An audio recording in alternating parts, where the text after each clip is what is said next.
Oui, ça va, ça va. Alors, séance numéro 3. Alors, essentiellement, on va parler de la sexualité, des rencontres, l'intimité liée à la transition et à la transition à l'âge adulte lorsqu'on est atteint de dystrophie musculaire. La, la- la première conférencière Sydney diagnostiquée et, et elle est à Toronto. Elle a parlé au préalable de la sexualité, rencontre, intimité pour les gens atteints justement de dystrophie musculaire. Nous sommes heureux de l'accueillir. Et aussi, nous avons Gabrielle Carafa, qui est travailleuse sociale et accréditée justement en santé mentale paranatale. Et elle est avec les services de réadaptation à 7 ans d'expérience combinée à travailler avec des gens avec des déficiences physiques et elle travaille à titre de travailleuse sociale justement dans des contextes aigus, périnataux et en matière de réhabilitation. Elle a écrit justement des livres sur redécouvrir la sexualité et aussi elle aide les parents à parler aux enfants avec des déficiences physiques, comment aborder la sexualité. Nous avons Michaela, qui a été diagnostiquée de dystrophie musculaire et elle est du domaine du marketing et elle est à accessiblemarketers.ca et nous avons Sydney, qui est ma fiancée et si vous ne m'avez pas rencontré, je suis Jared Wellen et je vis avec justement la dystrophie musculaire type 3 et ma fiancée et moi attendons un bébé en janvier et nous sommes justement en contexte de surmonter justement les barrières et les obstacles et comment vivre avec déficience physique. Bienvenue à vous toutes. Merci. Merci. Oui, alors donc, on va dire aussi, j'aimerais mentionner que cette séance sera sur la sexualité, les rencontres, l'intimité et il faut être soucieux de cette conversation à ces niveaux pour bien des gens qui pourraient être différents selon les expériences. Jared, je vais débuter avec une question très simple. En fait, ce n'est pas une question simple. Elle est à multiples facettes, mais je vais la lancer à Kay. Alors, quand soulever le sujet de votre déficience physique lorsqu'on veut rencontrer quelqu'un. Alors, comment soulever ça? Comment aborder cela? Ah oui, c'est une question difficile en effet. Ça dépend du niveau de confort dans votre peau. Au début, je tentais de la camoufler tant et aussi longtemps que je n'avais pas confiance en la personne. Ça dépend de votre niveau de confiance, de la façon qu'ils vont se comporter et répondre. Maintenant que je suis dans la trentaine, c'est plus facile pour moi de dire, hé, voici la situation et voici ce dont avec quoi je vis. On va tourner la page, passer par-dessus cela et c'est tout. Alors, lorsque on est responsable de notre situation, on est responsabilisé, on ressent beaucoup de pouvoir et ça s'installe au fil du temps. Et j'aurais aimé pouvoir justement détenir la chose, appartenir cela il y a très, très longtemps. Je ne suis pas handicapée du point de vue, ce n'est pas visible, visiblement, mais je ne peux pas justement grimper les escaliers. Et j'aurais dû dire, voici ma situation, mais c'était très mêlant et confondant. Et maintenant que je vieillis, c'est plus difficile à cacher. Alors, pourquoi le cacher? Il faut être transparent. Alors, si quelqu'un veut apprendre à nous connaître, bien, on peut le mentionner de prime abord, c'est tout. Il faut s'en débarrasser. Il faut le soulever immédiatement. Oui, c'était la même chose pour moi parce que essentiellement, j'étais au même endroit. Je n'étais pas aussi transparent et direct dès le départ. Et en fait, honnêtement, oui, j'aurais dû l'être. Et j'ai 33 ans maintenant et ça m'a pris vraiment, réellement, ça m'a pris environ 20 ans pour devenir à l'aise du point de vue de qui j'étais à titre de personne. Non, non pas nécessairement à titre d'handicapé, mais il y a beaucoup plus et davantage à apprendre au sujet d'un être humain, d'une personne, au-delà de la maladie ou justement de la condition. Alors oui, et j'aimerais soulever quelque chose. Alors donc, lorsqu'on détient le poids de ce secret, ce n'est pas agréable. Oui, on s'entend bien et on sait qu'on retient quelque chose et c'est comme un mensonge parce qu'on n'est pas authentique et j'ai attendu avec les gens que j'ai confiance en eux et c'était un poids, beaucoup de pression pour justement me révéler. Et pourquoi est-ce que ça m'appartient de détenir ce secret ou de ne pas être transparente et authentique et craindre leur réaction? Alors, si on en parle immédiatement dès le départ et on écarte le tout, on va s'amuser et ce sera beaucoup plus facile. C'est mieux de ventiler. Oui, tout à fait. Il y a un commentaire justement qui vient de se présenter dans le clavartage et nous sommes tous d'accord. Parfois, c'est épuisant de parler de notre handicap et d'avoir à annoncer le renseignement ou à donner le renseignement. Et ce n'est pas la façon idéale de la faire, mais ça aide. Oui, mais je crois, oui, ça aide justement de dire volontiers aux gens ce qui se passe. Et oui, c'est difficile, mais je crois que ça fait du bien de reconnaître, hey, voici la situation, ma situation, et je ne me sens pas à l'aise de dévoiler tous les détails en ce moment, mais que vous sachiez que c'est ça ce qui se passe. Et ensuite, ils ont une idée de ce qui se passe et de la situation dans laquelle ils peuvent s'engager et qui vous êtes. Et ça fait partie du processus d'apprendre à se connaître. On peut poser davantage de questions. Et alors donc, oui, l'aborder rapidement sans dévoiler tous les détails à moins que ou jusqu'à ce que vous ayez l'énergie ou la volonté. Mais il ne faut pas cacher qui vous êtes. C'est ça. Michaela, et vous opinez, alors vous êtes d'accord également? Oui, mais mon expérience est en quelque sorte différente parce que j'ai l'atrophie musculaire type 2. Alors donc, oui, je suis toujours en train de lutter avec mon fauteuil roulant qui est très visible.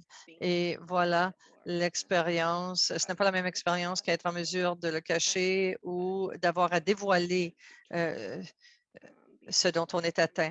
Mais ici, oui, je crois que d'aborder ces conversations, c'est super important, peu importe notre situation. Oui, et c'est ce que nous faisons aujourd'hui, c'est pour créer cet espace sécuritaire où on peut en parler en va-et-vient et aborder tout cela. Et Gabriella, est-ce que vous vouliez dire quelque chose? Je vois que vous opinez de la tête également. Non, non, j'étais d'accord, c'est tout. Parfait. Alors, maintenant, je ne suis pas certain combien d'entre vous, justement, ayez euh, d'autres d'autres étapes. Est-ce que vous étiez transparent dès le départ avec votre partenaire, votre actuel, ou je sais qu'on a juste abordé le début. Si vous n'avez pas de commentaires ou de questions, on va continuer et aller de l'avant. D'abord, je suis un partenaire depuis 6 ans. On s'est rencontrés en ligne et j'ai été assez direct avec mon handicap. J'ai toujours dit, j'ai mis une photo de moi dans mon fauteuil roulant et quelque chose de léger, un peu, une mention humoristique, là. Et euh, les gens, c'est sûr que souvent les gens ont des questions un peu invasives, mais il y a des gens qui sont plus authentiques, vont quelquefois être simplement curieux, vont avoir des questions sans être trop envahissants. Alors, dès le début, on a des conversations sur la façon dont ça m'affecte et en quoi ça peut avoir un impact ou non sur ma vie. Je vais vous poser ces questions. Je vais poser ces questions à Sydney parce que c'est un peu vague dans ma mémoire, mais je ne me souviens pas quand on s'est rencontrés pour la première fois, comment j'ai soulevé la question. Et peut-être que tu peux nous donner un petit peu mm, ton souvenir sur la façon dont ça s'est passé. Rien de trop fou, mais euh, quelqu'un qui ne vit pas avec un handicap, comment c'est arrivé ce contact avec une personne handicapée? Quand on a commencé à parler, on s'est rencontrés en ligne aussi. Et tu m'as dit tout de suite que tu avais la DMS, mais comme Kay l'a dit, je n'avais pas besoin de tout savoir à ce moment-là. on apprenait simplement à se connaître. C'était important. C'est une partie importante de qui tu es. C'est bien que tu me l'aies dit, que tu n'aies pas essayé de le cacher, mais on n'a pas eu besoin de commencer à parler de chaque petit détail de tes soins, toutes ces choses-là dès le début. Ce n'était pas nécessaire, mais je pense que on a commencé à parler de ce point dès le début. Je pense que c'était important parce que c'est sûr que c'est une chose importante, c'est une partie importante de qui tu es. Alors, voilà. Oui, et on s'est rencontrés en ligne et Michaela, est-ce que tu as dit que tu as rencontré en ligne aussi? Mhm. Oui. Et je ne suis pas sûr par rapport à votre expérience avec les rencontres en ligne, par rapport aux rencontres en personne, mais euh, avec les avancées que nous avons aujourd'hui, c'est devenu beaucoup plus facile, en tout cas pour moi, de créer des connexions avec des gens au début. Je ne sais pas qu'est-ce que vous deux vous en pensez. Si vous avez essayé les façons plus traditionnelles de faire des rencontres ou allez. Moi, j'ai essayé les deux. Moi, je suis célibataire actuellement, mais je créais un profil où je mettais ma canne là, dans la photo. Il y avait d'autres photos sans canne et les photos où j'avais la canne, beaucoup de gens disaient, malheureusement, je n'ai pas eu de commentaires, trop de commentaires impolis. Beaucoup disaient, hey, super pour toi. Alors, continue de chercher. Tu devrais avoir une canne en or ou avec quoi tu travailles. Beaucoup de gens étaient très curieux. Mais encore une fois, les rencontres en ligne, vous avez un petit plus de contrôle sur la façon dont vous vous présentez. Vous pouvez plus présenter votre personnalité, vous contrôlez un peu plus votre image. Alors, vous avez la chance de vous connecter avec quelqu'un d'humain à humain au lieu qu'il ne vous voit seulement pour votre corps physique ou votre aide à la mobilité. Alors, c'est ça qui est bien pour ce qui est des rencontres en ligne. Vous pouvez avoir la conversation avec qui vous vivez, à moins que vous choisissiez de le divulguer, de le révéler, parce que la prochaine étape, c'est à ce moment-là, c'est comment je vais le révéler, comment je vais le rencontrer. Est-ce que ce serait sûr de les rencontrer euh, alors qu'ils ne connaissent pas mon handicap?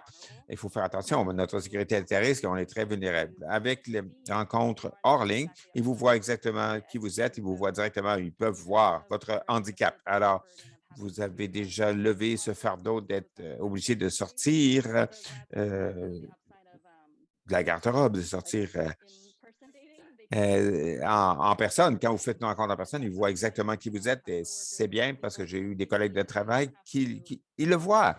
Vous n'avez pas besoin d'en parler. Bon, vous pouvez les éduquer peut-être, oui, mais ceci dit, les rencontres en ligne sont un petit peu difficiles en ce sens. Ça crée un secret, mais ça vous donne l'opportunité d'apprendre à vous connaître. Ils peuvent commencer à vous aimer, ils peuvent dire, ah, bien, je t'aime, j'aime beaucoup ta personnalité, j'aime tes traits de personnalité, c'est pas grave, ça fait rien. On peut continuer, vous pouvez travailler à vos habiletés sociales. Peut-être que vous pouvez avoir du cybersexe, vous pouvez faire des appels vidéo. Vous pouvez quand même avoir une relation virtuelle sans mettre votre santé physique en danger. Alors, il y a beaucoup de pour et de contre. Ça dépend avec qui vous êtes confortable. Moi, j'allais sur des rencontres où il y avait personne que je connaissais, où je pouvais sortir indépendamment de ma chaise roulante. Je pouvais conduire moi-même mon auto. Je pouvais être moi-même. Je ne pourrais pas dire, ah non, ils vont voir que je ne suis pas capable de me lever de la chair. Ils vont penser que je suis un fardeau. Ils vont avoir peur. C'est juste un aspect de moi. Alors, je fais très attention à ce que je révèle au cours de quelques premières rencontres parce que ce n'est pas tout ce que je suis. Et ne veut pas qu'ils jugent seulement sur ce petit aperçu de ma réalité. Et il faut choisir, je suis d'accord. Et quand on dit, écoute, hey, voici ma condition, voici mon diagnostic, et se décharger de ce fardeau, euh, ça, c'est très, très, très traumatisant. Et après ça, il faut vivre avec ça, il faut expliquer. Et peut-être la personne que vous voulez connaître va dire, oh, oh, c'est trop pour moi, c'est trop pour moi, je ne peux pas entendre ça. Vous ne pouvez pas les dépasser non plus, les écraser. Ah, non, c'est juste comme tous les jours, je parle aux gens, s'ils veulent en savoir plus, ça va. Mais je ne pense pas que tout le monde mérite de savoir à travers quoi je passe. Alors, soyez très sélectif sur ce que vous allez exprimer. Oui, tout à fait, tout à fait. Parfait. Michaela, vous voulez dire quelque chose? Non, non. Et maintenant, on va sortir un petit peu de la question des rencontres en ligne et des sorties en ligne Vous avez, Kayla, vous en avez parlé un petit peu, Michaela, vous avez effleuré un peu la question. Hmm, Comment on peut faire de l'intimité adaptée? Ça peut être une grosse inquiétude quand on entre dans une relation comme ça. Les gens qui ont fait des rencontres et des sorties, on se dit, oh, qu'est-ce que je vais faire si cette situation se prend ou si je veux avoir une relation intime avec quelqu'un et je n'ai pas jamais eu cette expérience. Alors, suggestion de cette relation intime, pas nécessairement en entrant dans les détails, mais avez-vous des idées sur la façon d'approcher cela avec votre partenaire ou votre partenaire potentiel? Oui, vous me demandez à moi spécifiquement? Non, pas à vous. Je demande à n'importe qui ici qui aimerait se joindre. En fait, moi, je suis célibataire et je peux en parler parce que je suis très positif à propos du sexe. Des jouets sexuels. Obtenez des jouets, que vous soyez handicapé ou non. Ça va vous sauver beaucoup d'énergie à vous et votre partenaire. Peut-être que vous pouvez toucher à certains domaines que vous ne pouvez pas toucher. Ça enlève un peu de pression de la part des autres. Et c'est une excellente technologie ou des appareils d'assistance. Je ne sais pas si c'est adaptatif, mais tout le monde a des besoins différents. Si vous trouvez un jouet qui est confortable, vous pouvez l'utiliser vous-même. Votre partenaire peut l'utiliser sur vous. Vous pouvez l'utiliser vous-même. Je recommande vraiment l'autoplaisir d'abord parce que si vous pouvez comprendre vos corps, vos besoins, vous pouvez communiquer cela avec n'importe quel partenaire ou avec n'importe qui. Et voici ce qui marche bien pour moi. Mais si vous ne savez pas ce que vous aimez, ce qui est bon pour vous, comment sont-ils censés vous aider? Alors, moi, je recommande vraiment de vous explorer d'abord, être confortable avec vous-même et apprendre à communiquer cela et partez de là. Il faut aussi se souvenir finalement que c'est un besoin humain très normal et que vous soyez handicapé ou pas, le sexe peut être complexe, peu importe avec qui vous êtes, chaque personne est nouvelle, chaque personne est unique. C'est une question de communication, ultimement, et assurez-vous simplement que vous êtes à l'aise, vous savez de ce dont vous avez besoin et que vous pouvez l'exprimer. Absolument, absolument. Et je pense que Gabriela peut-être peut intervenir là-dessus. Parce que au moins moi, en tout cas, quand je grandissais, surtout dans la période de transition, j'avais l'impression que à ce moment-là, je n'avais pas beaucoup d'informations qui venaient de mes médecins spécifiquement, ou je ne savais pas vraiment à qui je pouvais contacter ou qui je pouvais approcher sur cette question. Je veux dire, quand j'avais 13 ou 14 ans, c'était un petit peu difficile d'aller poser des questions à vos parents ou à quelqu'un comme ça, là.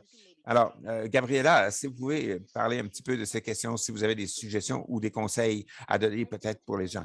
Je pense que c'est très important d'être à l'aise avec votre équipe de soins de santé et faire en sorte que, je sais qu'il y a certains fournisseurs actuellement, faire en sorte que soulever la question comme quelque chose de normal et pas seulement un certain âge. J'ai trouvé ça très intéressant. C'est comme, OK, vous arrivez à 12, 13 ans et disent, ah, allons parler de ceci, ce gros sujet. Moi, j'ai toujours trouvé que ça devrait commencer à un âge beaucoup plus jeune, apprendre à connaître son corps, comprendre ce que font les différentes parties de votre corps et que font chaque partie de corps. Avoir cette éducation qui vous soit donnée plutôt que 12, 13 ans et ça, encourager les gens à explorer leur propre corps et vraiment à faire intervenir les parents très tôt avec vous là-dessus. C'est là-dessus que je me concentre. Et quand l'enfant était déjà très jeune, c'était de parler aux parents et d'essayer de normaliser cela très tôt, de sorte que lorsqu'ils ont des questions, des inquiétudes, s'ils ne sont pas confortables d'aller à leurs parents ou leur fournisseur de soins, ils pourront parler aux gens dans leur équipe de santé. Je ne vais pas parler d'une personne spécifique. Peut-être que vous n'avez pas accès à une ergothérapeute. Peut-être que oui. Peut-être que c'est le médecin ou l'infirmière praticienne ou le travailleur social. Quelle que soit la personne, dirigez-vous vers une personne à qui vous pouvez parler, avec laquelle vous pouvez avoir une réunion, quel que soit avec quoi vous vous sentez le plus à l'aise. Mais dans mon cas, on parle beaucoup moins de cette question avec les partenaires, mais d'abord, se comprendre soi-même et comprendre ce dont vous avez besoin et ce que vous aimez et avoir cette composante de s'aimer soi-même, premièrement. Ensuite, on peut parler de handicap et de la sexualité. Souvent, on va parler de relations et d'aider comment à former des relations. Tout ça commence par vous comprendre vous-même. Voilà, je vais intervenir ici. Oui, allez-y. Il y a tellement de choses dont on peut parler ici. Mais c'est aussi une question de consentement et de connaître, voilà. Donc, vous pouvez établir des limites et comprendre où sont vos limites. Alors, c'est une question très délicate. Ça prend beaucoup d'auto-exploration, je pense, pour comprendre votre relation, comment vous vous sentez dans tout ça. Parce que si vous vous sentez coupable ou honteuse chaque fois que vous avez une pensée sexuelle, ce n'est pas une bonne façon de commencer à avoir une relation avec une autre personne. Si vous partez de cet espace de faible vibration, vous dites, « Ah, mon Dieu, je pense qu'il va entrer dans ma maison maintenant. Qu'est-ce qui va arriver? » Vous ne pouvez pas vous sentir bien si vous avez ces sentiments conflictuels. Vous devez d'abord comprendre qu'est-ce que vous pensez du sexe? Comment vous sentez-vous à propos de vous-même? Comment vous sentez-vous à propos de tout ce qui entoure ça avant de vous mettre à nu? Parce que, avant de faire une rencontre, parce que le monde des rencontres est brutal et c'est difficile en général. Alors, ça va être encore plus difficile pour nous. C'est difficile. Ça prend une peau épaisse et savoir comment naviguer dans ce monde fou des rencontres. Il va y avoir des stupides, beaucoup de rejets, beaucoup de gens qui vont faire en sorte que vous ne vous sentez pas bien. Mais si vous venez d'un endroit très fort, vous savez quelle est votre valeur, est-ce que vous voulez, personne ne peut vous jeter à terre et vous allez avoir ça beaucoup plus facilement. Ça va être une meilleure expérience d'ensemble au lieu d'aller et de chercher de la validation de la part de quelqu'un d'autre. Vous pouvez opérer de voici, je veux vous rencontrer, je veux te rencontrer. Alors, assurez-vous que vous avez un bon sentiment de fondation et savoir ce qu'est votre relation dans tout ce sujet de la communication, du sexe et de la sexualité, de l'intimité. Et partir de là, bien sûr, si vous trouvez le bon partenaire, vous pouvez grandir ensemble, mais juste avoir un sentiment très fort de votre valeur propre est crucial, la rencontre. Surtout la rencontre sociale ou la rencontre en général, parce qu'il y a tellement de barrières, on fait face à beaucoup de préjugés envers les personnes handicapées. Il faut trouver votre propre valeur et trouver la bonne personne qui, euh, euh, qui est bonne pour vous, que vous méritez d'avoir. Mais je comprends très bien ce que vous dites. Imaginez-vous aussi de quoi pour avoir l'air, la vie. Comment rentrer dans la communauté et avoir plus de personnes qui ignorent ça dans la communauté des personnes handicapées. Non, on ne parle pas de cela, on ignore ça. Vous ne devrez même pas avoir du sexe encore. Qu'est-ce que vous voulez dire? Oh, non, non, non, non, non, non, c'est pas pour vous. Écoutez, imaginez de quoi pour avoir la votre vie. Récemment, j'ai eu une rencontre il y a 2 mois. Je suis une parente monoparentale, mère monoparentale. Je fais des rencontres depuis de très nombreuses années. Et maintenant, j'ai dit, voici ce que je veux, plus que d'avoir une relation maintenant qui ne répondait pas à mes besoins pour avoir un bébé. C'est ce que je voulais. Et ce que j'ai fait. Et j'ai regardé comme Kay l'a dit, je me suis dit, est-ce que je veux, toi, te rencontrer, toi, de façon intime? Est-ce que je veux te rencontrer? Il s'agit de vous connaître, établir vos valeurs. Je suis tellement contente que ce sujet a surgi parce que c'est comme ça que ça commence. On ne peut pas aller nulle part tant qu'on n'en parle pas. Oui, et quand vous venez d'un endroit où vous valez quelque chose, vous ne savez pas, oh, oh, vous ne voulez pas que cette personne vous accepte à tout prix, mais vous vous dites, est-ce que cette personne-là vous mérite? Je sais ce que je vaux. Est-ce que cette personne-là me mérite? Et vous arrivez dans une situation où on ne peut pas contrôler les gens, mais on peut pas contrôler le fait qu'on a dystrophie musculaire. Vous connaissez votre propre valeur. Ça, je vivais avec un partenaire, c'était formidable pour moi. C'était bon de savoir qu'il y avait de la sécurité, il y avait un sentiment de sécurité qui s'installait, soutien financier, soutien émotionnel. Tout le monde disait, « Oh mon Dieu, tu as réussi. » Et finalement, je me suis dit, je pense que même si ça me faisait peur de le quitter parce qu'il avait coché toutes sortes de choses pour accommoder, j'ai suivi mon cœur, je l'ai quitté. Et on est des humains, on a une âme et on veut faire d'autres expériences. Et il n'y a pas de mal à ça. Alors, cherchez toujours à l'intérieur et comprenez-vous bien, comprenez votre valeur et partez de là parce que tout tombe en place. Hein. Ça va influencer la façon dont vous allez naviguer. Quand quelqu'un dit, ils font un commentaire bizarre, ah non, non, passe à autre chose. Bye. Vous ne dites pas, oh, pourquoi? Qu'est-ce que j'ai fait? Qu'est-ce que j'ai fait de mal? Perdez pas de temps à penser à ça. La beauté d'avoir un handicap, c'est que rapidement, là, vous éliminez des gens et vous ne voulez plus gaspiller votre temps et votre énergie avec ces gens-là. Ça, c'est drôle parce que ça allait être ma prochaine question. Qu'est-ce que vous dites à ces personnes qui ont un petit peu de doute et n'osent pas sauter dans la rencontre ou n'osent pas entrer dans une relation, ils ne savent pas trop s'ils le veulent? Et je pense que ce sont des remarques fantastiques que vous avez faites. Soyez vous-même. Et pour ajouter à cela, il va y avoir des stades. Ne vous attendez pas que ça va arriver avec la première personne que vous allez rencontrer ou avec la deuxième ou la troisième ou la quatrième personne que vous rencontrez. Ça peut arriver. Ça arrive des fois. Ça m'a pris longtemps avant d'arriver au point où je suis maintenant. où on est fiancés, Sydney et moi, comme je l'ai dit, et on a un bébé qui s'en vient.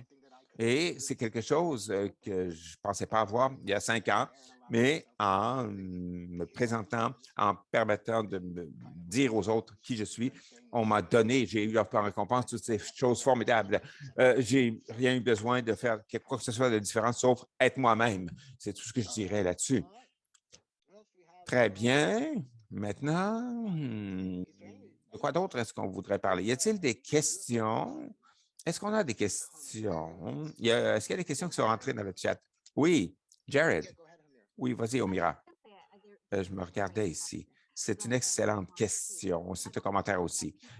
J'ai toujours senti que les gens voient les personnes handicapées comme des êtres asexuels. Comment communiquez-vous à d'autres que vous n'êtes pas handicapé sexuellement? Hmm. Qui veut prendre celle-là? Comment communiquer aux autres on a une capacité sexuelle? On n'est pas en incapacité de ce côté-là. Vous pouvez le faire. D'abord, il ne faut pas avoir l'air de vous excuser. Dites aux gens que oui, oui, vous avez des besoins et des désirs sexuels. Dites-le, premièrement. Deuxièmement, en parlant, c'est comme un acte politique parce que les gens supposent que, oh, vous ne devrez pas avoir d'autonomie sur votre corps. C'est juste médical, ce n'est pas sexuel. Je dis non, j'ai le droit d'avoir cela. Et parlez-en. Si vous êtes avec une autre personne, vous savez, vous sentez la chimie quelquefois. Ça doit être quelque chose de naturel chez vous. Si quelqu'un dit, hey, pouvez-vous avoir une excitation sexuelle? Et comment, c'est quoi? Qu'est-ce qui se passe chez toi? Tu dis, c'était pas l'intuition, va-t'en. Mais c'est bizarre. Quand ils demandent par respect, avec respect, et de façon délicate, éduquez-les. Mais il y a des gens qui demandent de façon vraiment bizarre. Hey, comment tu arrives à t'exciter, toi? Alors, vous ne voulez plus avoir de relation avec cette personne. Dites simplement, hey, je suis vraiment attiré vers toi. Alors, dites-le, soyez clair. Montrez-leur que vous êtes attiré. Montrez-leur, parlez-en, dites-leur ce que vous aimez. Je pense que c'est important. Quand vous commencez à connaître quelqu'un, flirtez avec eux, testez un peu, mettez le doigt dans l'eau, testez la chimie, quelle est votre communication sexuelle, peut-être le sexe, peut-être un appel vidéo. Faites ça avant de vous rencontrer en personne. Et il y a des étincelles quelquefois qui sortent. Tout le monde est différent et c'est quelque chose que j'explore chez moi-même. Vous pouvez être compatible, mais y a-t-il une bonne chimie? Vous pouvez avoir de la chimie sans être compatible. Il faut vraiment trouver un partenaire à long terme. Mais si vous voulez juste avoir un peu d'amusement, vous voulez juste vous amuser, dites-le, hey, moi, je veux juste on va essayer de faire quelque chose d'amusant, on va faire des choses ensemble ce soir. Oh non, je ne veux pas faire ça. Non, non. Ne gaspillez pas votre temps avec des gens. Non, jetez-les hors de votre vie. C'est ça. Si les gens vous trouvent ça bizarre, éliminez-les de votre vie. Il s'agit de communiquer. Gabriela, vas-y. Oui, la communication, et il faut vraiment éduquer les gens qu'il y a des normes. Si vous êtes un gars, les gens s'attendent à ce que vous avez cette idée qu'ils sont censés être ceux qui vont faire les premiers pas, un peu du côté plus agressif. Et quelquefois, alors on se fait poursuivre, on se fait pourchasser. C'est un peu le schéma normal que les gens croient normal. Et il faut déconnecter cela et il faut changer un petit peu la relation. Il faut que ça soit correct de dire, comme Kay l'a dit, soit vous êtes physiquement restreint, ça va être très difficile. Hum, hum, je peux peut-être venir avant toi, par exemple. Ça dépend, c'est là où votre personnalité, vous pouvez faire une blague, vous êtes très loin, peut-être que je vais venir avant toi, communiquer, soyez à l'aise avec les choses, mais ça prend de la pratique. Quand vous êtes dans le monde des rencontres intimes, vous pouvez utiliser votre profil pour indiquer ces choses-là. On est ouvert à trouver de l'amusement sans lendemain ou parler de questions qu'on ne veut pas vous poser. Par exemple, si vous m'envoyez un message, si vous demande si je peux avoir du sexe, on peut dire attendez un peu. Essayez de vous souvenir que ça fait pas longtemps qu'on se connaît encore. Alors, ce genre de choses est importante. Il s'agit de comprendre qui vous êtes et comment vous voulez que ça fonctionne. Il ne faut pas cacher différentes choses. Peut-être ces petites blagues n'étaient pas très bonnes ou peut-être que ce commentaire n'a pas été bien compris, mais continuez d'essayer, peut-être avec des personnes différentes. Ça ne veut pas dire qu'il y a quoi que ce soit de mal que vous avez dit. Comme Kay l'a dit, les rencontres intimes, c'est très complexe et même avec une même personne, comme les bars. La barre est haute. Vous ne pouvez pas aller voir quelqu'un. Quelquefois, il y a une conversation, c'est maladroit dans un bar très surpeuplé. Alors, il faut penser à différentes façons de se connecter à ce niveau en particulier, je pense. Oui, je suis d'accord. Il faut être un petit peu agressif. Oui, c'est vrai. Même si j'ai des gens qui me poursuivent et qui m'aiment, et quelquefois, ils ont peur de faire quoi que ce soit. Ils disent, oh, je ne sais pas si je vais te faire mal. Oh. Non, il faut prendre l'initiative. Tu peux dire, oui, oui, je peux faire ça. Ça me va, ça me convient ou embrasse-moi maintenant, ou vous devez communiquer cela. Tu peux m'embrasser maintenant. Mais comme tu as dit, Gabriela, quand je faisais des rencontres intimes en ligne, j'ai dit, utilise ça comme pratique, essaie d'évaluer ce qui marche, ce qui ne marche pas, et bâtis ce courage, cette confiance, bâtis ce muscle de confiance pour dire, hey, voici ma situation. Moi, j'expérimente. C'est pourquoi j'ai deux types de profils. J'en ai un qui montre mon handicap et un qui ne montre pas mon handicap. Je ne montre pas mon problème de mobilité sur certains de mes profils. Je vais écrire un mot qui va dire quelque chose à propos de ma situation et ce qui me passionne. Alors, il s'agit simplement d'une question d'essai et d'erreur et de communiquer les choses. Soyez vous-même, soyez en confiance et allez-y, ça vous appartient. Nous sommes tous des êtres humains, alors faites ça à votre façon. Il faut expliquer aux gens ce qu'on est. Ce n'est pas plus gros, j'ai d'autres choses et euh, euh, d'abord, révéler tout avant de dire hey, en passant, là, je peux avoir du sexe, là, un instant, là, wow, wow, ne soyez pas trop ouvert là-dessus. Chaque situation est différente, chaque personne est différente. Connaissez votre valeur, connaissez ce que vous valez d'abord. Comme Gabriel et moi, on maintient ça, on sait ce qu'on vaut, on maintient nos frontières, on maintient nos limites. Des fois, les gens se disent ah, tu peux pas faire ça. Je suis tellement fier que tu fasses des rencontres. Non, non, non, tu sais quoi? Non, regarde-moi pas là. C'est comme ça que j'évalue qui je vais laisser entrer dans mon monde. Tout le monde est différent.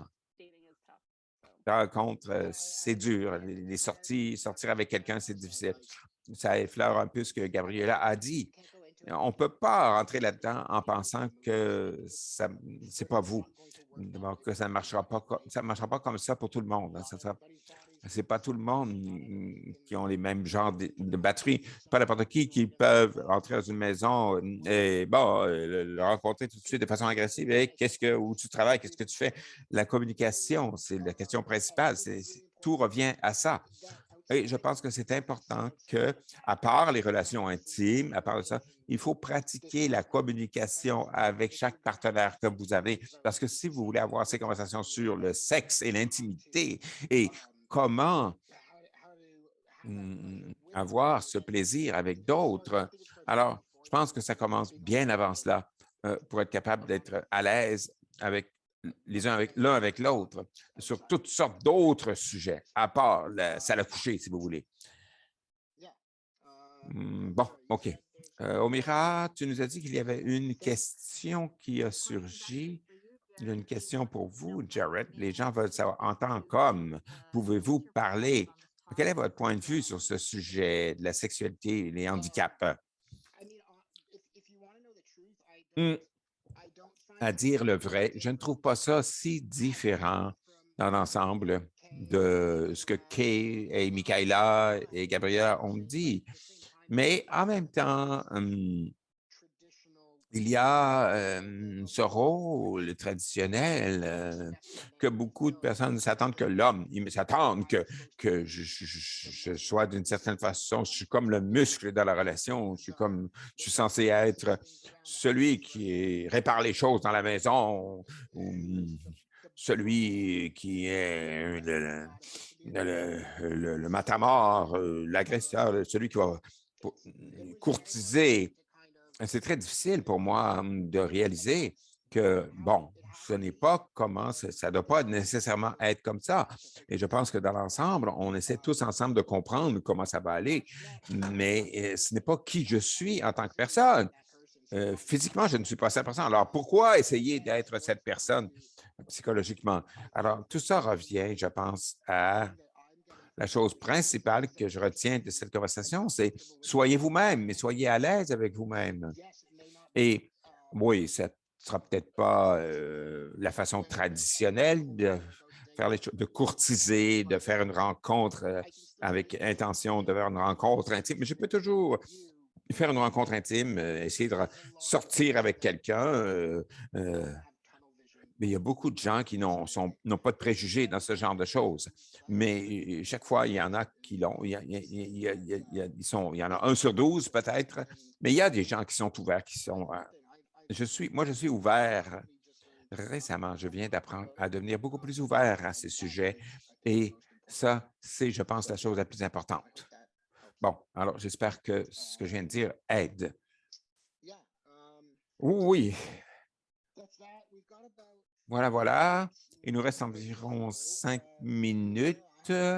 Michaela, je ne vous ai pas entendu depuis un certain temps là-bas. Y a-t-il quelque chose que vous voulez ajouter? Je sais que vous avez une passion à propos de tous ces sujets et peut-être que j'ai oublié des choses. Est-ce qu'il y a des choses qui, à votre avis, seraient importantes qu'il faudrait dire? Je pense qu'une chose qui porte sur la confiance aussi, c'est de réaliser que vous n'êtes pas obligé d'éduquer tout le monde. Vous n'êtes même pas obligé de répondre ou de réagir à tout le monde. Si vous êtes dans une situation inconfortable, vous ne devez pas donner de votre temps à cette personne. Vous n'êtes pas obligé de donner votre temps, votre énergie. Vous n'êtes pas toujours obligé de donner ce genre d'éducation à des gens qui sont impolis ou méprisants d'une façon. C'est des choses qu'on rencontre peut-être plus souvent que des gens non handicapés. Je me souviens d'avoir des gens qui m'ont demandé directement le premier message. Oh, tu peux-tu avoir du sexe? Ou peux-tu faire ci, peux-tu faire ça? Hey, vous n'êtes pas obligé de leur donner de votre temps ou de votre énergie, à moins que ce soit quelque chose qui vienne avec une plus grande confiance que vous avez. C'est à vous de juger. Je suis d'accord. Sydney, y a-t-il quoi que ce soit que tu voudrais ajouter? Oui, oui. Moi, je reviendrai pour revenir à ce que tu disais sur être un homme qui a un handicap et en général, tu es vu comme celui qui va prendre les devants et vous avez l'impression que vous devez jouer un certain rôle. Les gens ont l'impression que l'homme doit jouer un certain rôle. De mon point de vue, le fait de ne pas être quelqu'un qui fait ça. Moi, j'ai vécu de façon autonome pendant de très nombreuses années avant de rencontrer Jared.